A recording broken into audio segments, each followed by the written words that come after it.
My sister stole my fiance and my future, so I took everything she built on my pain. I always thought betrayal would come in the form of strangers, distant people, unfamiliar hands. Never did I imagine it would wear the face of my own blood. Never did I expect it to sound like laughter echoing from the woman I once called my sister. My name is Scarlett Monroe, and this is the story of how my entire world shattered on the eve of my future, and how I turned that shattered glass into a crown of thorns for the people who broke me. It began like every dream does, quietly, beautifully, without warning of the nightmare lurking beneath. I was days away from marrying Liam Carter, a man I had loved with every inch of my guarded heart. He was polished and charismatic, successful in real estate, and had a smile that made my walls crumble. He promised me forever, but forever turned out to have an expiration date, and her name was Isabella Monroe. Isabella, my younger sister by 3 years, had always lived in the light. She was the one my mother doted on, the one who wore designer dresses before she could spell the word ambition. She was magnetic, flawless on the outside, and toxic within. I ignored the subtle digs, the way she always tried to outshine me at family gatherings, the passive-aggressive compliments that sliced deeper than insults. I told myself we were just different, until I learned the truth. The day before our final wedding meeting, I walked into the cafe where Liam and I were supposed to meet. I was running a few minutes late, nothing unusual, but what I saw when I arrived froze me in place. Liam was already there, laughing, and across from him, with her hand casually draped across his, was Isabella. She looked up, met my eyes, and smiled, not apologetically, not nervously, but triumphantly. I blinked, thinking surely I was imagining it, but the moment lasted too long to be a mistake. I didn't confront them, not then. I walked out of that cafe and drove until the city blurred behind me. I kept the radio off, my phone untouched, silence crawling into every crevice of my chest. That night, Liam came home like nothing was wrong. He kissed my forehead, asked about the guest list, and I pretended. I smiled. I whispered, "I love you," with lips that were numb. I needed confirmation. Proof, because a lifetime of being told I was too sensitive had trained me to doubt my own instincts. The truth came 3 days later.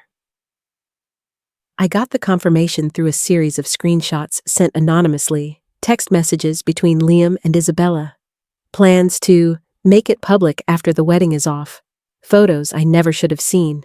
The final blow? A voice message. My sister's voice, low, sultry, victorious. "She's just not exciting, Liam. She's a blueprint. I'm the architecture." My hands trembled.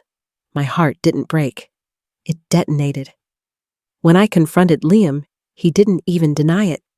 He looked at me like I was inconvenient, like I had simply expired. "Scarlett, you're great, but you don't light me up." "She does. I'm sorry.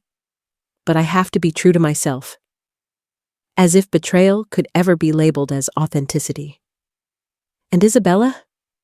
She didn't even bother with an explanation, just shrugged and said, "You always get everything." Just this once.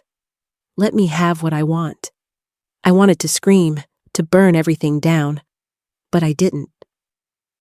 I packed my bags and left, while the world assumed I crumbled. My mother dismissed my pain. My friends vanished, and I was utterly alone. But in that silence, something powerful sparked. Not sorrow, but clarity. They thought they broke me, but they forgot I'm an architect. And this time, I wasn't rebuilding. I was plotting their downfall, brick by calculated brick. After I left the apartment I once called home, I didn't go to a friend's place. I didn't check into a hotel. I drove to a small cottage on the outskirts of town that belonged to my father's side of the family. It had been abandoned for years, tucked away in the woods like a forgotten secret, and that felt right, because that's what I had become. For the first time in my adult life, I allowed myself to grieve without interruption. Not just for Liam, not just for the wedding that would never be, but for me. For every time I had silenced my intuition to protect someone else's comfort. For every moment I had chosen peace over truth. For every piece of myself I had handed over to people who only wanted to break me.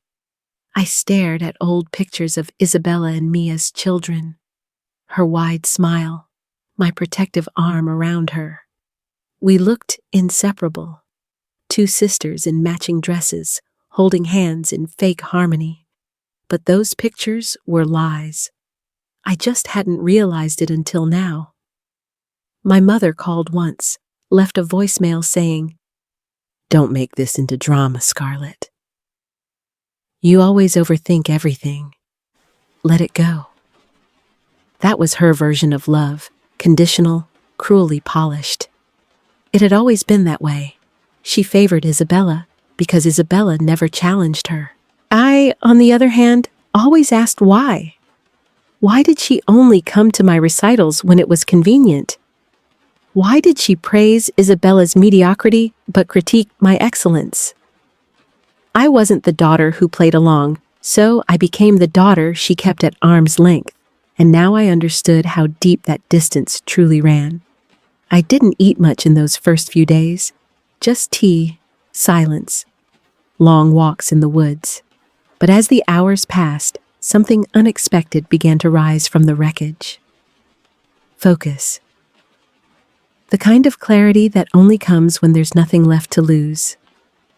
I began to write every detail, every date, every interaction between Isabella and Liam that seemed off in hindsight. I created a timeline, built a psychological profile, not out of obsession, but strategy. I am an architect by profession, but what most people don't realize is that architecture isn't just about design. It's about foresight, patterns, pressure points, weaknesses, and both Liam and Isabella had weaknesses. I just never had a reason to look for them before. But now I did. I reached out to one person, Mila Harper. My best friend since college, a razor-sharp lawyer with a no-bullshit policy, and a heart that beat for justice. When I told her everything, there was no pity in her eyes, only fire. "You don't need closure," she told me. "You need consequences, and I'm all in." Mila was the first person to see that I wasn't broken. I was loading. Next, I reconnected with Noah Reyes, my childhood friend. He had always been the quiet, steady boy next door, the kind of person who remembered your birthday without needing a reminder. We hadn't spoken in over a year, but when I messaged him, he responded within 5 minutes. He met me at the cottage the next day.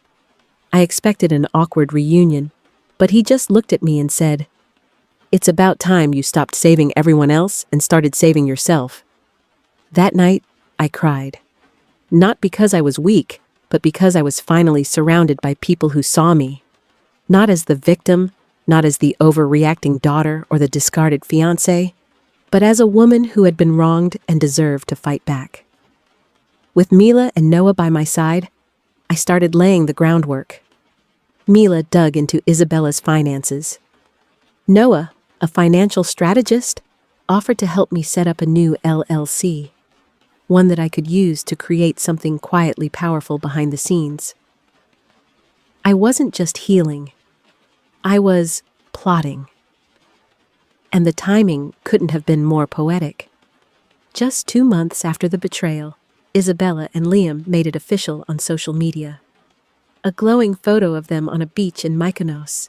Her caption read, "Sometimes the heart chooses the unexpected." It wasn't just cruel, it was calculated.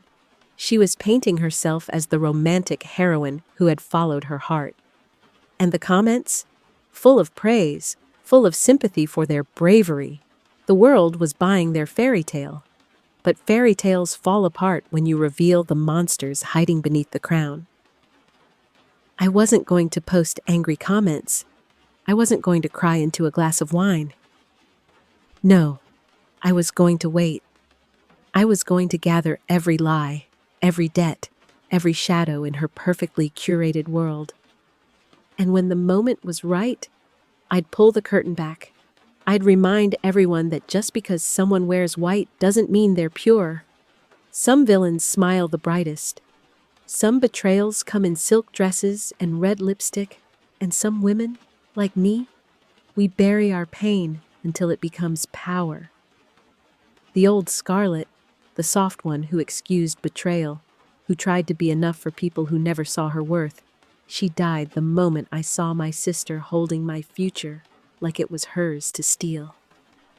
And what rose from her ashes was a woman with nothing left to lose and everything to expose. You'd be surprised how easily people leave behind fragments of their secrets, carelessly, arrogantly, assuming no one's paying attention. But I was. After all, I'd spent years studying the architecture of buildings. Now, I was studying the architecture of people, Isabella in particular, and she had more cracks than she realized. I still remember the night it all started to click. I was sitting by the window of the cottage, rain tapping gently against the glass, my laptop casting a dull glow in the dark room. Mila had just sent over a folder, a gift, she called it. Inside? Bank records, leaked emails, flight itineraries, photos.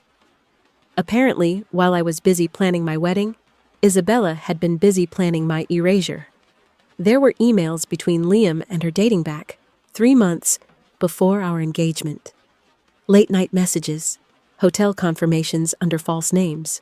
One subject line simply read, "She'll never know," but now I did. At first, my chest ached in that familiar, soul-tearing way. But then something else took its place. Stillness. A terrifying kind of calm. I wasn't just a woman scorned. I was becoming a woman reborn. My pain had been raw, messy.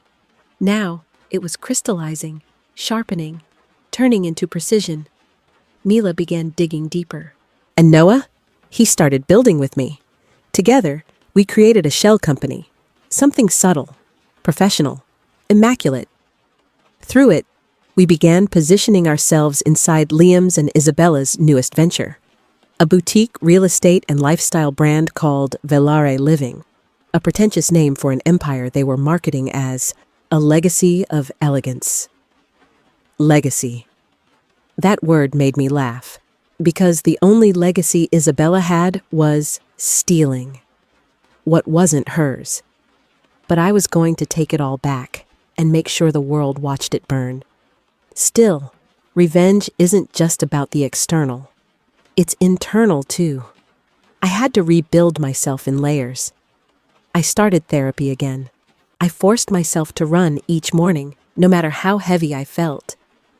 I stopped checking their social media accounts. I stopped searching for apologies that would never come. I trained my mind to stop asking, "Why me?" and started asking, "What now?" That shift was everything. In the background, Isabella's image flourished. She was now being hailed as a female disruptor in business. Liam stood by her side at press conferences, the same way he used to stand next to me, whispering encouragement. It was surreal, watching him play the role of supportive partner like he hadn't just gutted someone else to get there. And what was worse? My mother was eating it up. She posted about them constantly. So proud of my girls. As if she hadn't iced me out like a stain on her image. She always wanted to be associated with success, and now, with Isabella's newfound public attention, she had found her trophy. I remember calling her, just once. "Mom," I said, trying to keep the tremble out of my voice. Did you know about them? Her pause told me everything. I didn't know, Scarlett, but I sensed it, and honestly, maybe it's for the best. You were always too emotional for someone like Liam. Too emotional, that's what they called me. That's how they excused betraying me. But that emotion they feared, that was going to be their undoing, because I wasn't just feeling anymore. I was watching, learning, and the cracks in their empire were already beginning to show. Noah discovered that Isabella had claimed degrees she never finished. One of the universities she claimed to graduate from? She'd dropped out after a plagiarism investigation.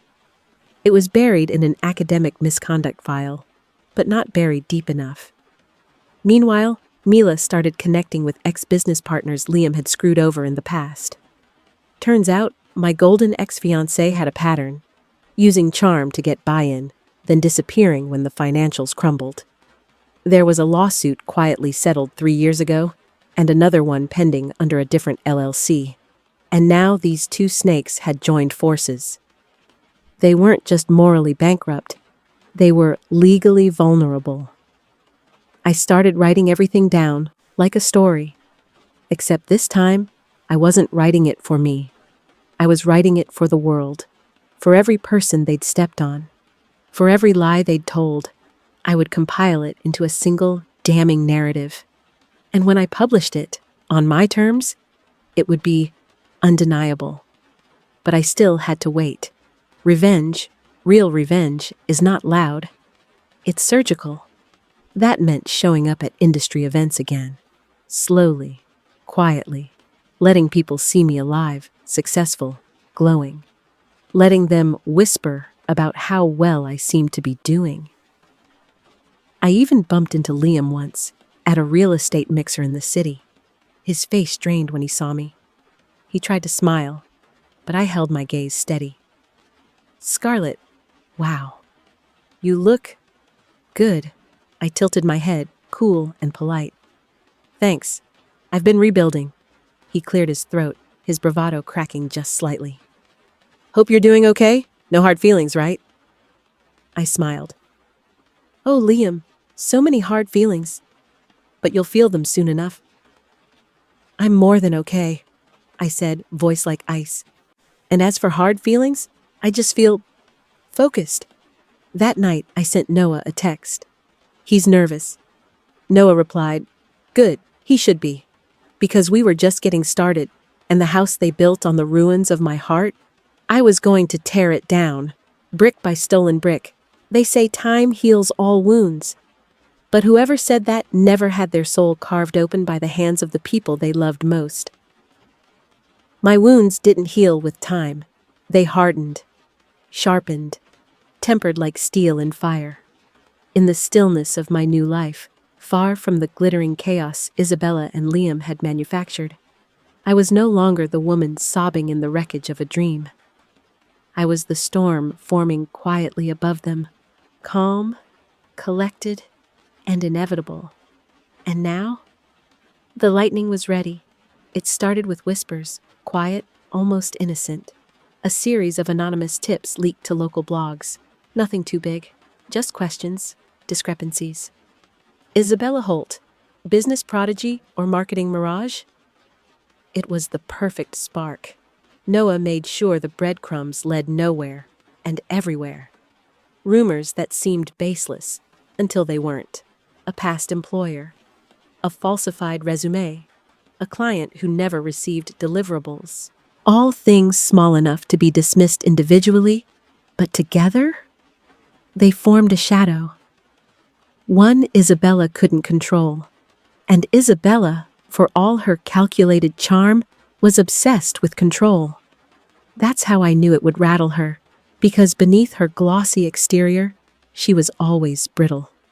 I watched from a distance as her interviews changed, her voice tight, her smile a little too forced. The praise she once bathed in now tasted of suspicion. Did she really earn it? Was Liam the mastermind all along?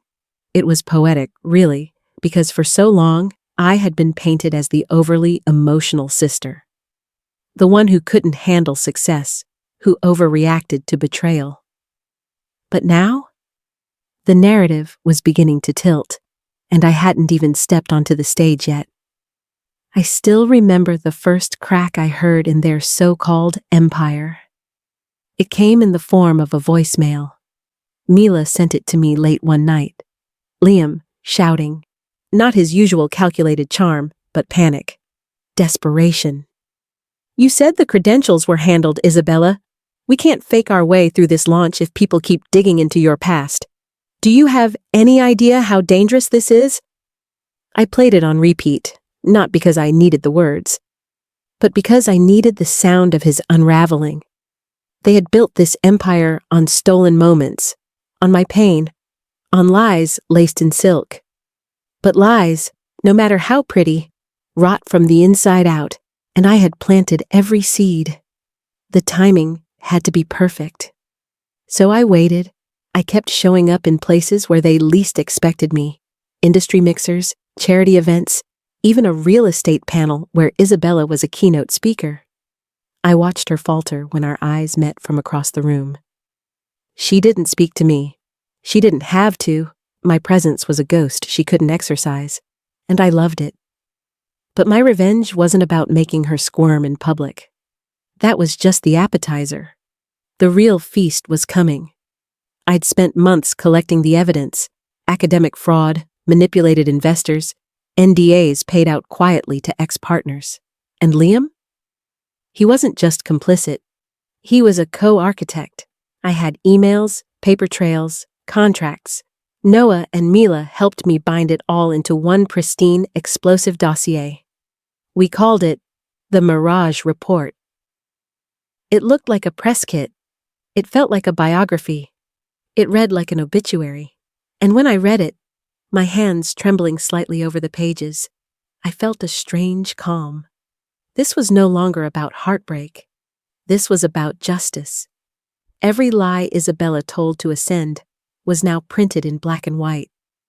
Every name she stepped on, every trust she violated, named and dated. This wasn't revenge made from rage. This was revenge sculpted with surgical grace, and still, I hesitated, because once it was released, there would be no going back.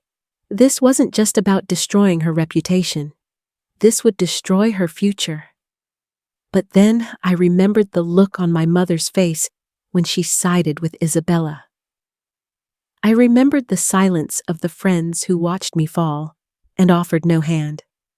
I remembered the sound of my own sobs on the bathroom floor, the night my life collapsed. And I knew they didn't deserve grace. They deserved truth.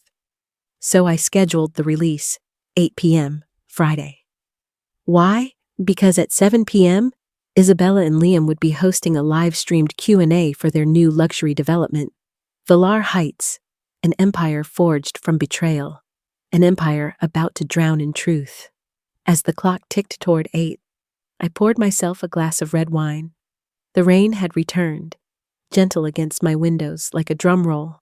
I watched the live stream from my laptop. They were glowing, fake, polished, nauseatingly in sync. Liam flashed his usual smirk.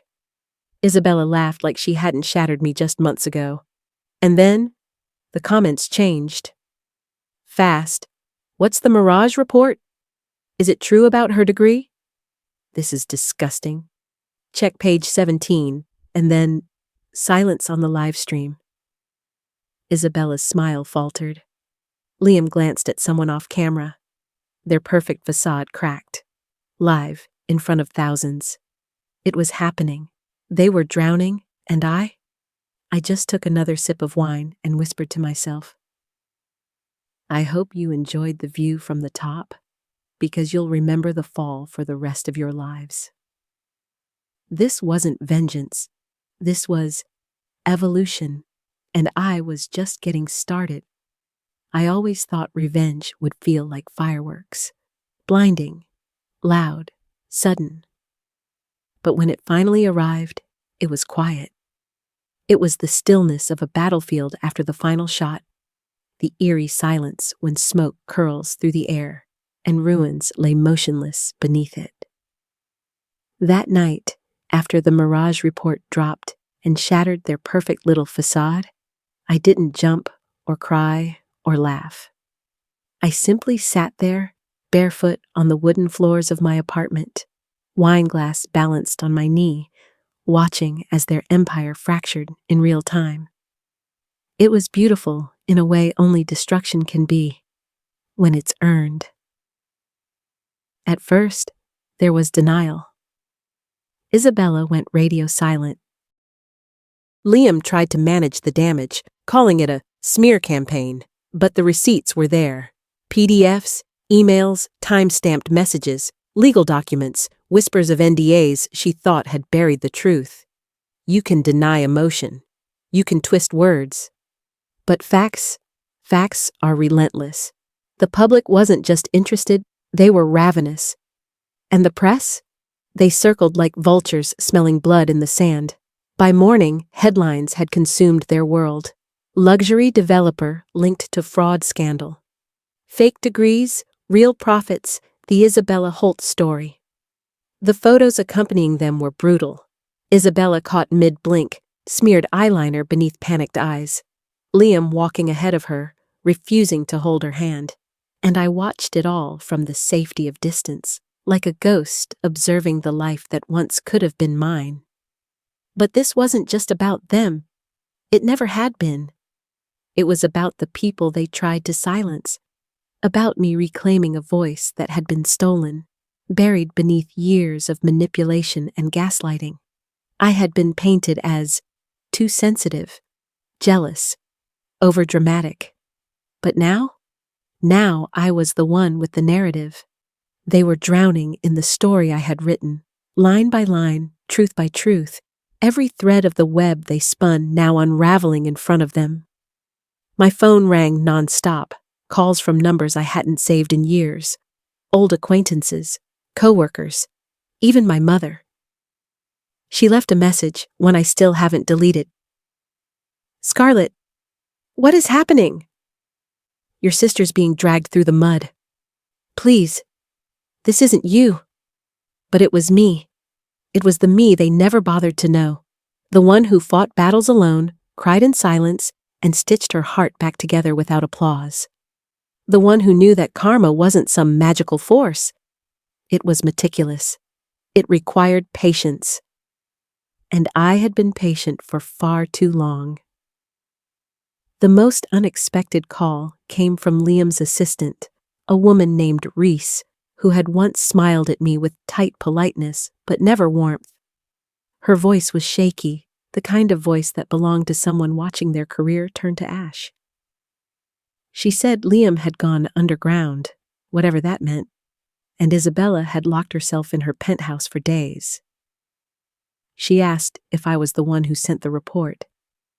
I didn't answer her question. I only said, "Truth doesn't need a name attached to it." But the real moment, the moment I had waited for, came 3 days later. They were hosting a press conference. Desperation cloaked it, no matter how much polish their PR team slathered over it. Isabella wore white, as if to imply innocence. Liam stood beside her like a pillar, rigid, hollow, barely human. Cameras clicked like 1,000 clocks counting down their downfall. She opened her mouth to speak, and for the first time, her voice wavered. No spin, no charm, just tremor. She blamed miscommunication. She said she regretted the oversight. But the reporters didn't let up. One by one, they asked about forged credentials, ghosted clients, a forged signature on a loan approval document. Isabella's hands began to tremble. Liam snapped, "We're done here." He stormed off. She followed, cornered, exposed, and somewhere in that crowd, someone asked, "Where's Scarlett Monroe now?" I don't know who it was. Maybe no one. Maybe I imagined it. But in that moment, I felt something break inside me. Not a fracture, but a release. For so long, I had carried the weight of being the one left behind, the one discarded like a forgotten chapter in someone else's fairy tale. But watching them stumble off that stage, I realized I was never behind. I had simply stepped off a sinking ship before it went under. I wasn't the abandoned one. I was the one who walked away from poison.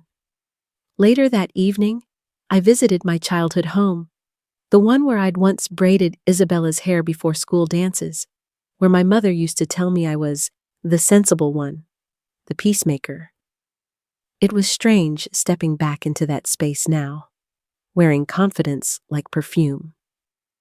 My mother opened the door and just stared. Her eyes were tired. There was no hug, just silence. I told her I came to return some old things, books, a pendant, photographs I didn't want anymore.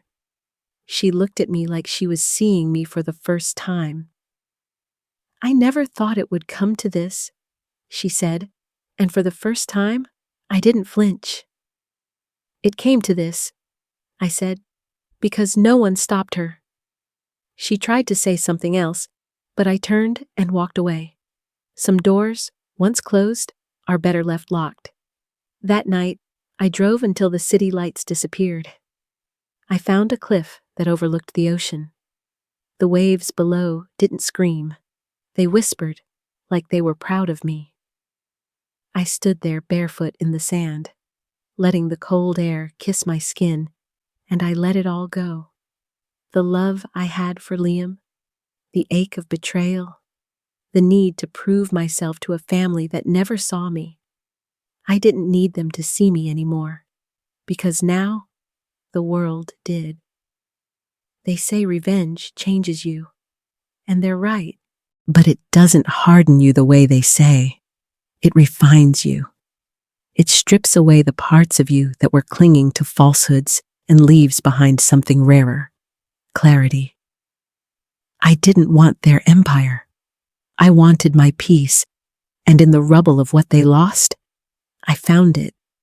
Not in the headlines, not in the press, but in my own quiet breath, in the steady beat of a heart that refused to break again. And that was everything.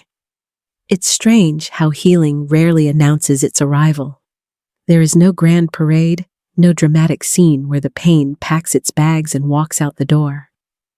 Instead, it tiptoes in, soft, steady, unassuming, taking up space where grief once lived. That's how it felt waking up in my new apartment one morning, sunlight warming the edge of my bed, a cup of tea cooling on the windowsill. My phone didn't buzz with gossip. My chest didn't tighten with the weight of betrayal. There was only stillness, and in that stillness, freedom. Isabella and Liam had become ghosts in the world they once ruled. The media storm they tried to control kept unraveling in slow, painful waves. Lawsuits, investigations, public fallout. Their company crumbled beneath them like a tower of sand. But I didn't need to watch anymore. Their destruction had never been my destination. It was only a part of the journey. My story, I realized, was never about them. It was about the girl I used to be, the one who stayed quiet to keep the peace, who shrank so others could shine, who mistook survival for love. That girl didn't vanish in the fire. She stepped through it and came out the other side, raw but whole. One evening, I walked past an old bookstore downtown, the kind with creaky floors and windows smudged by time. A little sign in the window read, "Author Talk Tonight, Scarlett Monroe." For a second, I almost didn't recognize my own name. But it was real. My book, The Weight of Quiet Things, had been published 3 weeks earlier. It wasn't a revenge memoir. It was a love letter to survivors, to every woman who'd ever been told her emotions were too much, to every person gaslighted into silence. Inside, the room was filled with faces I didn't know, people who read my words and saw pieces of themselves. I told my story, not with bitterness, but with truth. And afterward, a young woman approached me, tears glistening in her eyes.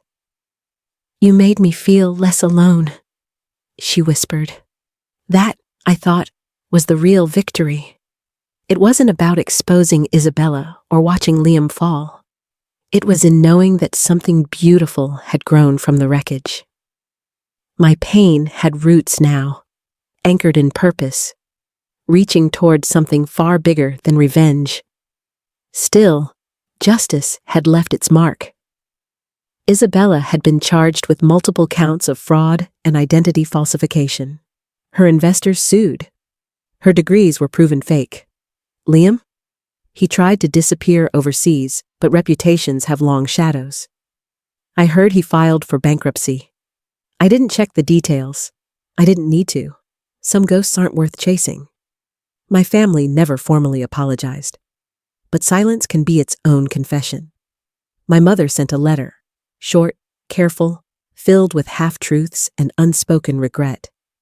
I placed it in a drawer I rarely opened. Some wounds aren't meant to be reopened. They're meant to be respected. Avery, my childhood friend and unexpected ally, remained by my side. She'd been there when no one else had believed me. Together, we started a podcast, Sisters Not by Blood, where we talked about betrayal, healing, family scars, and rebuilding. It grew faster than we expected. Strangers wrote in with their own stories. We listened. We amplified. We reminded them, your voice is your power. And then, one quiet afternoon, I ran into someone I never thought I'd see again. Ethan, my college friend, who had once quietly loved me before I ever knew how to love myself. He didn't ask about the scandal. He didn't probe for details. He just said, "You look like you finally came home to yourself." I smiled, because I had. We talked. We laughed. We picked up where we never had the courage to begin. Not as broken people trying to fix each other, but as whole ones choosing to grow together. I think that's the part no one tells you about revenge. The real power isn't in destruction. It's in resurrection. It's in rising, in reclaiming, in rebuilding something sacred from the ashes of what tried to destroy you. I forgave myself first, for trusting too blindly, for loving too deeply, for not seeing what I should have seen. And then, slowly, I forgave the world, not to excuse it, but to set myself free. Sometimes, when I close my eyes, I remember that night I was left at the altar. The sting of the air, the weight of my dress, the silence that followed Liam's betrayal. It doesn't hurt anymore. It's just a memory, a scar I carry, but no longer bleed from. And if I could go back, I wouldn't change a thing. Because that heartbreak, it cracked me open. And through those cracks, light poured in. So here I am now, not the girl left behind, not the sister in the shadows, not the woman who was almost a bride. I am Scarlett Monroe, and I wrote my own ending, or maybe my own beginning.